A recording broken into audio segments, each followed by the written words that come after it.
Well, good morning. Welcome back to the Broadcast Retirement Network.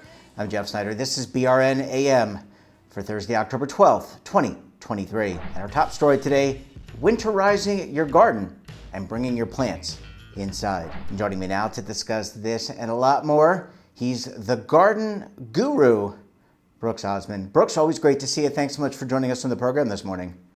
Thank you for having me, Jeffrey, again. I appreciate the invite. Yeah, and I noticed you're wearing an Orioles jersey. You're plumb right in the state of Maryland. I want to ask you a little something. We just had the passing of a legend in Brooks Robinson. I know your name is Brooks. Just want to see if a lot of people in Maryland name their children after Brooks. Is that the case with you? It sure is. They say that most great ball players name candy bars after them. In Baltimore, we name our kids after Brooks. Yeah. Did you play the hot corner in Little League? No, I was a basketball guy, and in fact, I was so bad that when I scored a bucket, the other team's parents cheered for me. That's pretty funny. That's pretty funny. Well, I can tell you, just growing up in Baltimore, you and I didn't know each other, but my dad had me playing third base. And I don't know if that was because of Brooks, but I was not, my hands weren't as good as Brooks Robinson, to say the least. All right, Brooks, we're going to talk about, this is our green thumb segment. We're going to talk about bringing what we need to know about bringing plants in for the winter. It's getting cold out there. I don't know what the temperature is in Baltimore, but let's talk about those house plants. What do we need to start thinking about when, as winter and fall arises and gets cooler, and we head towards winter? Well, for me, I have like over 100 house plants, so it's not something I can do at the last second. It's something you have to plan for. You have to look at the 7-day, 10-day forecast. A bunch of things to consider. If you have big, tall plants, you don't want to water them and then bring them right inside because it's going to be so much heavier to carry. So I kind of think of a bunch of different things. I look for potential insects that might be crawling around on the plants. You can do a number of things like hose down your plants before you bring them in. But I look for insects mainly. Now there are going to be some that make it in your house, like crickets and things, and hopefully you have pets that'll go after those unnecessary things in your house. But my cats go after a lot of insects. They particularly like moths that are flying around. Do they do the But chirping noise? Because we have cats and they do like the trilling. I think they call it that little oh chirping noise yeah, the cats do. and they make a funny face with their Yeah, teeth and like everything. they're like they look like Jim Carrey from Ace Net Detective. Anyway, you were saying about the let's go back to you and I could go down the rabbit hole in this, but let's pun intended. But let's talk about these insects. How do you figure out if you have insects and how do you get rid of them? Okay, well, one thing you look for is stickiness on leaves. So if you notice there's some shiny stickiness or some discoloration of like maybe blacks and browns, that could be sooty mold, which is the excretion of the pests that are sucking the life out of your plants, like the scale and the mealybug and possibly even spider mites.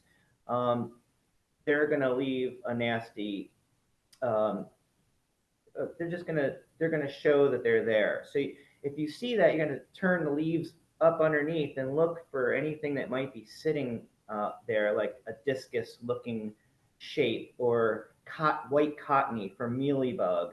You can even see the spotting in the leaves, little tiny spottings in the leaf called mottling. And if you see that, you probably have spider mites. And so things that you can do is I said earlier that you can hose down your plants. But in addition to hosing down your plants, you can also use like a neem oil, which suffocates eggs and insects and it kills them and it doesn't hurt the plant. And you can get that at all of your local hardware stores and garden centers. So it's Yeah. called neem oil. And you can use Uh, that before you bring them in. uh, Brooks, do you ever have to? You mentioned bugs and aphids and all those kind of things. Do you ever have to pot the plant? Is that a good idea, or do you not need to do that if you bring them in from the outdoor? Because I'm just thinking about, the bugs. Could they be in the soil of the plant? Oh, sure. You can have, I just lifted a plant up, and in the saucer was snails, little snails. Um, Not big enough to eat, but they're there. I thought about some escargot. Trust me, I did. Let's face it. There's insects living in your soil. There could be ants. There could be pincher bugs. There could be just all kinds of worms. I mean, I don't mind when I bring them in. It's all for the love of the plants for me. So I like to bring my plants in and group them together. It contains the humidity. The plants will tell you if they're not happy, and maybe we can touch on the next segment about when plants look like they're not happy, how to handle that. Yeah, and I want to, but last question before I go to a commercial break. Let's talk about, you bring these, you've applied the oil, you've gotten rid of the insects. Where do you have to place the plant? Because these were outside, now they're inside. Do you need to put them? I guess it depends on the plant, but put them over here by a window. What about the frequency of watering, I should say? Does it Sure, I change? Bring them inside.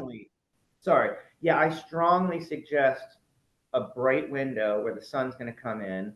And the ones that like the sun, you get them closer to the window. And then some of the ones that may not like so much light, you put them underneath and lower, and instill grouping, so they're not getting all that indirect light through the window. They're getting dabbles of light. So each plant has its own uh, favoritism with light. Now, the other question you said is about watering. It's interesting, in the wintertime, we don't think about this as much, but you end up watering more in the wintertime because the sun angle is lower. So the sun's baking in through the windows, plus the forced heat in most people's homes in the wintertime, unless you're living in a hot area. But that forced heat's going to dry out your plants as well. So grouping everyone together, misting some of the plants, like your tropicals want to be misted regularly, and just water, so that water just runs through and it's not sitting in a lot of water in your saucer for too long. And that's the best thing to do. Most plants like to dry out slightly before getting their next drink. Brooks, I lied. It's not the last. This is the last question. You mentioned you have cats. They like to chase the moths. They like to chase the insect. You have to be careful because there are cat friendly and dog friendly plants. You probably want to be careful if you have an animal that lives with you. We have a black cat that every time I buy flowers for my wife, which I try to do regularly, or actually our anniversary is coming up, I should add. But I have to be careful because I want to make sure that I don't poison the cat when I reward my wife. A very good question. Probably one of the most important questions. There are 5 very toxic houseplants for cats in particular. Let me see if I can name them all. So we got azaleas, which are bad, the leaves and everything. Azaleas, anything with the lily families. Dieffenbachia, which is called dumb cane. It'll make their mouth go numb and they'll have saliva drooling out. Spats, which is the peace lily. And I know there's one more. Well, hold that thought, because when we come back, we'll talk to Brooks about what if your plant gives you that sign that maybe they need a little attention. You're going to want to stay tuned right here on BRN.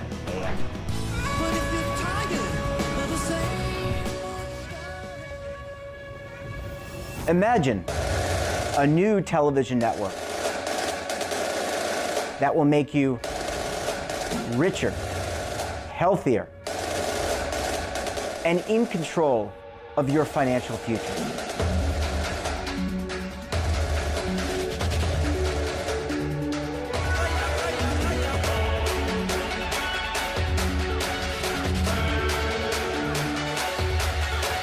This network is for the policewoman in Nashville, Tennessee, the baker in Dubuque, Iowa, the teacher in Lexington, Kentucky.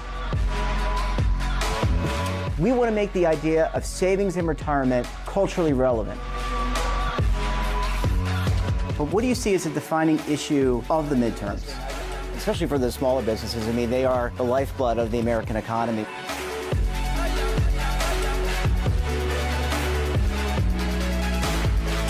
featuring exclusive interviews, current affairs, and docuseries. 33 years old, you retired early. The philosophy is money only matters if it helps you live a life that you love. But you got to start thinking about retirement as soon as you get in. The Broadcast Retirement Network will drive very high engagement with premium partnerships. So this isn't retirement and savings for your parents or grandparents. This is for all Americans. And we're going to change the way you think about money.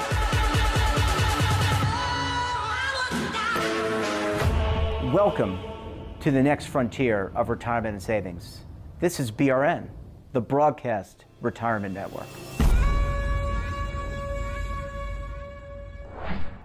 Welcome back. We're joined this morning by Brooks Osman, who's better known as the Garden Guru.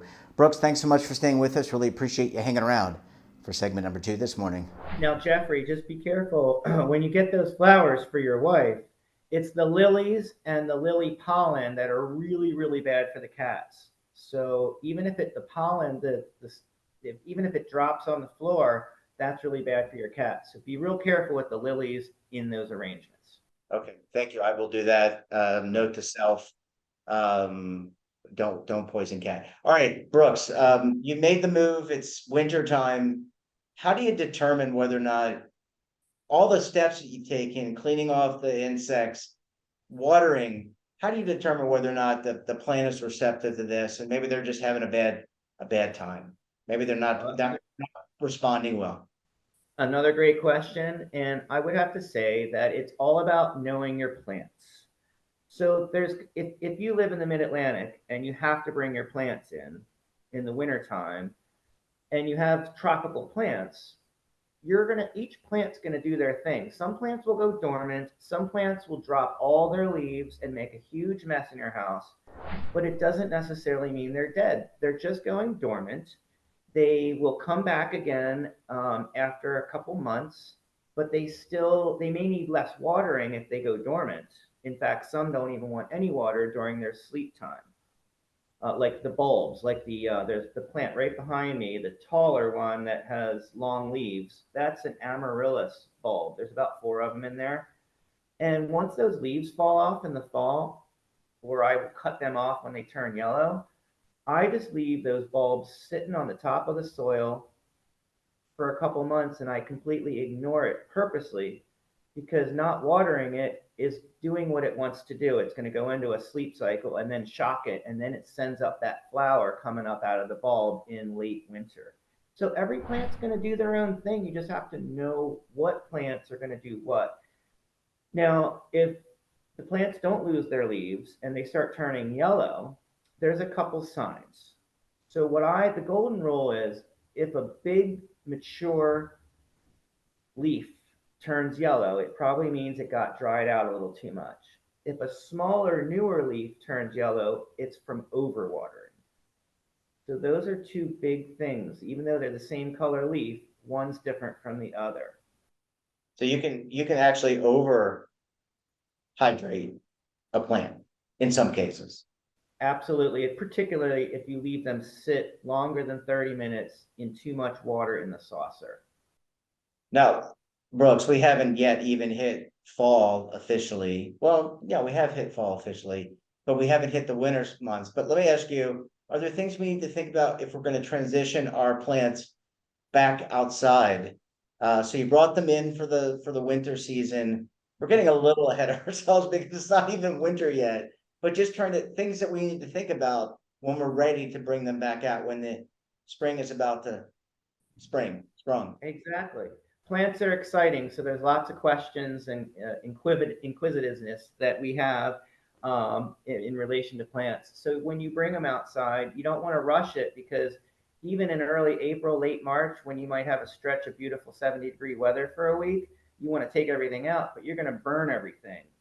You're going to burn the leaves if you take them right out in the direct sunlight after 5 months in your house. So you have to acclimate your plants and put them underneath a tree. Well, if there's no leaves on the tree in the spring, you have to be careful about that. You just have to put it maybe on the north side of your house where the sun hasn't been able to reach your ground yet. So you can take it outside in shade and for about 3 weeks and slowly introduce it to dabbles of sunlight until they're ready to take on the full sun for the next few months. Really, really good advice. And then, of course, you can do all the things we talked about last time, which is begin the gardening, taking care of your lawn, getting your garden ready, getting mulch, all the things that we talked with you last time. Brooks, we're gonna have, Well, oh, go ahead. yeah. Well, let's talk about that just for a second. In February and March, you can dig your garden. You can start turning your earth over in your garden beds and getting your beds prepared for those plants to come in the spring. Yeah, really good. So we're gonna have you back. We're gonna do this. I think I'd like to do this every month with you, Brooks, because it's fun, and plants play such an important role in our environment, but also our own mental health. They can really kind of lift us up. And that's where I really want to do that, because mental health is so important. Brooks, we're gonna have to leave it there. Always great to talk to you. Look, go O's, because I'm an Orioles fan, you're an Orioles fan. Of course, you're wearing a Yeah. jersey. And we look forward to having you back again on the program next month, my friend. Thank you so much for having me. And that wraps up this episode of BRNAM. Have a topic of interest, someone you think we should talk to? Drop us a line, and don't forget, for all the latest curated news in lifestyle, wellness, finance, tech, so much more all in one place, check out today's edition of our daily newsletter, The Morning Pulse. Want to search our archives, check out our latest content? Well, visit our website. We're back again tomorrow with another edition of BRNAM. We'll have a very special guest and a great topic. Until then, I'm Jeff Snyder. Stay safe, keep on saving. Don't forget, roll with the changes.